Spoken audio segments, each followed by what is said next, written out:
عن جابر بن عبد الله الأنصاري عن فاطمة الزهراء عليها السلام بنت رسول الله صلى الله عليه وآله قال: سمعت فاطمة أنها قالت: دخل علي برسول الله في بعض الأيام فقال: السلام عليك يا فاطمة. فقلت: عليك السلام. قال: إني أجد في بدني ضعفا.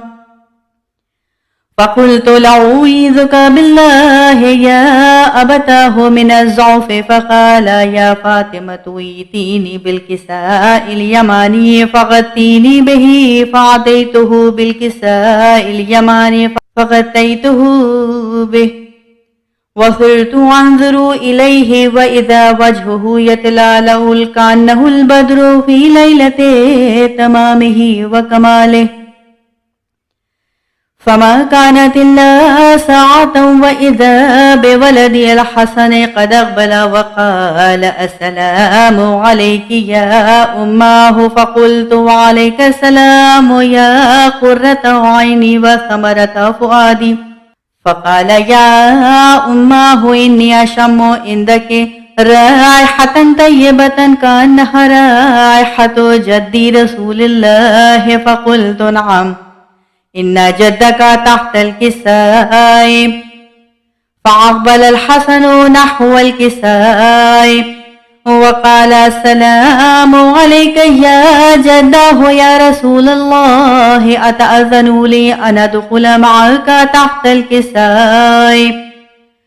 فقال: وعليك السلام يا ولدي ويا صاحب حوض، قد أذنت لك.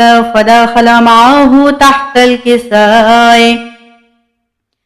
فما كانت إلا ساعة وإذا بولدي الحسين قد أقبل وقال: السلام عليك يا أماه. فقلت: وعليك السلام يا ولدي ويا قرة عيني وثمرة فؤادي. فقال لي: يا أماه إني أشم عندك رائحة طيبة كأنها رائحة جد رسول الله. فقلت: نعم، إن جدك وأخاك تحت الكساء.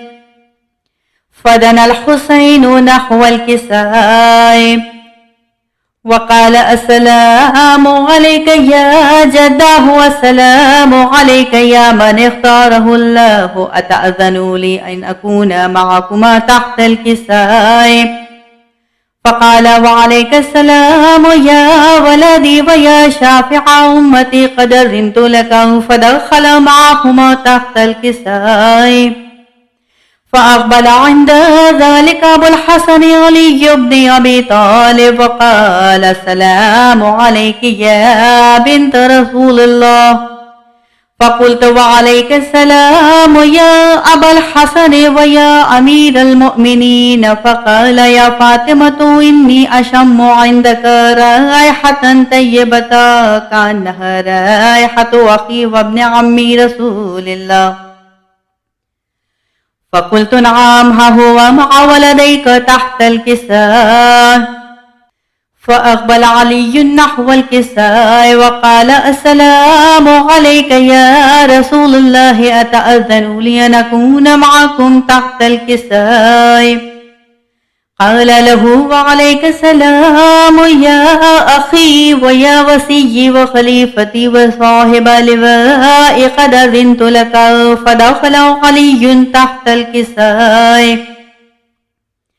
ثم أتيت نحو الكساء وقلت: السلام عليك يا أبتاه يا رسول الله، أتأذن لي أن أكون معكم تحت الكساء؟ قال: وعليك السلام يا بنتي ويا بضعتي، قد أذنت لك. فدخلت تحت الكساء. فلما اكتملنا جميعا تحت الكساء، أخذ برسول الله بطرف الكساء وعمي بيده اليمنى إلى السماء وقال: اللهم إن هؤلاء أهل بيتي وخاصتي وحامتي، لحمهم لحمي ودمهم دمي، يؤلمني ما يؤلمهم ويحزنني ما يحزنهم أنا حرب لمن حاربهم وسلم لمن سالمهم وعدو لمن عاداهم ومحب لمن أحبهم إنهم مني وأنا منهم فاجعل صلواتك وبركاتك ورحمتك وغفرانك ورزوانك علي وعليهم واذهب عنهم الرجس وطهرهم تطهيرا. فقال الله عز وجل يا ملائكتي ويا سكان سماواتي إني ما خلقت سماء مبنية ولا أرضا مرهية ولا قمرا منيرا ولا شمسا مضيعة ولا فلكا يدور ولا بحرا يجري ولا فلكا يسري إلا في محبة هؤلاء الخمسة الذين هم تحت الكساء. فقال الأمين جبرائيل يا رب ومن تحت الكساء؟ فقال عز وجل هم أهل بيت النبوة ومعدن الرسالة وهم فاطمة وأبوها وبعلها وبنوها. فقال جبرائيل يا رب أتأذن لي أن أهبط إلى الأرض ليكون معهم سادسا؟ فقال الله نعم قد أذنت لك.